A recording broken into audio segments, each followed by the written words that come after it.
Sam? Ouais. Je suis en train de lire les forums, les gens ils disent qu'ils se marrent bien devant nos vidéos. Ah bah ça c'est bien ça. Par contre ils disent qu'ils veulent des programmes.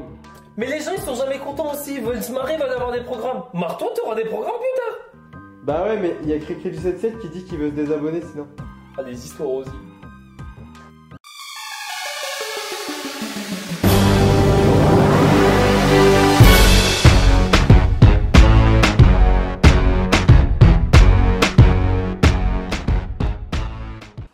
Donc aujourd'hui, on va vous expliquer pourquoi il est préférable de faire son propre programme d'entraînement plutôt que d'en prendre un déjà tout préparé. Alors on va vous expliquer ça, on va l'illustrer à travers notre propre expérience, des exemples, et en l'occurrence, on va commencer par vous l'expliquer à travers une étude qui a été publiée dans un livre de psychologie du sport dans une université américaine par une professeure américaine. Donc bon, tout en haut là. je sais pas s'il y a quelqu'un au-dessus, déjà, c'est pas l'épicière du coin, on peut en être sûr, donc bon, c'est sérieux.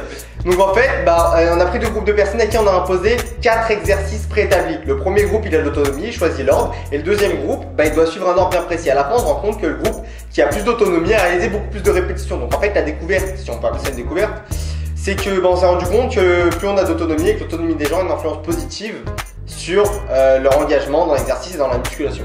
Bon, ça a l'air compliqué, hein? Ça a l'air compliqué comme ça, mais on va faire ça très simple. Moi, je vais donner je vais donner un parallèle que tout le monde va comprendre. Quand vous étiez à l'école, vous avez déjà je sais pas si je vais à l'école, si vous allez tous à l'école, je le sais. Je sais que les pratiquants de musculation, ils sont plus intelligents que la normale. Mais je te le dis, je te jure que c'est vrai. Bref, vous deviez tirer un petit papier et choisir votre sujet. Bon, souvent vous étiez le dernier, vous aviez le sujet personnel et vous étiez dans l'équipe de Cassos. J'ai jamais choisi mon équipe. J'ai jamais choisi mon équipe. Je tombais toujours sur l'équipe de Cassos. Mais bon, et alors que vous êtes rendu, je sais pas si vous êtes déjà rendu compte, mais soyez honnête, quand vous choisissiez vous-même votre sujet, vous-même votre équipe, vous étiez beaucoup plus enclin à faire un meilleur travail. Conclusion, Ça c'est un très bon exemple, c'est bien expliqué. Ouais, merci, j'aime bien. C'est plus simple que ce que j'ai dit. Ouais, c'est plus simple. Hein. Qu'est-ce que ça veut dire? Ça veut dire que quand on vous donne de l'autonomie, c'est-à-dire que quand vous êtes acteur de votre projet, et ben vous allez avoir tendance à beaucoup plus vous investir et à rendre du travail de meilleure qualité que quand vous le subissez. Alors arrêtez d'utiliser des programmes déjà faits que vous allez trouver sur internet ou que vous allez demander au coach de votre salle alors qu'il ne vous connaît même pas, c'est la première fois qu'il vous voit et il va vous donner le même programme qu'il donne à tous les pratiquants de la salle. Et à 25 €.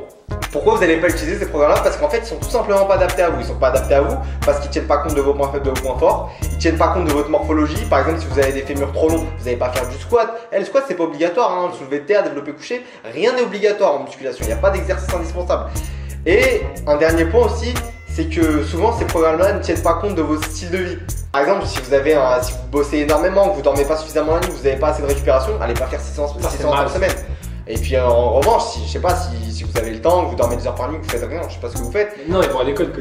Je pense pas, mais dans ce cas-là, vous pouvez faire 7 séances par semaine, il n'y a rien qui vous en empêche.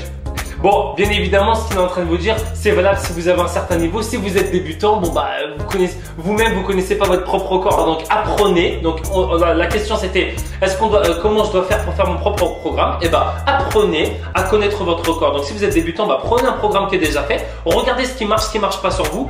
Identifiez vos points forts et vos points faibles, d'accord, pour essayer d'être le plus harmonieux possible et mettre l'accent sur vos points faibles. Et dans un deuxième temps, identifiez les exercices qui vous donnent de bonnes sensations. J'ai l'impression d'être un politicien quand je fais ça. Les exercices qui vous donnent de bonnes sensations. J'ai rien à me vendre, je vous rassure tout de suite, c'est pour vous que je dis ça. Donc, il essaie toujours de vendre des trucs. Non, je vous jure que non. Ayas, ça t'intéresserait pas un t-shirt? C'est pas un t-shirt ça? C'est quoi ça?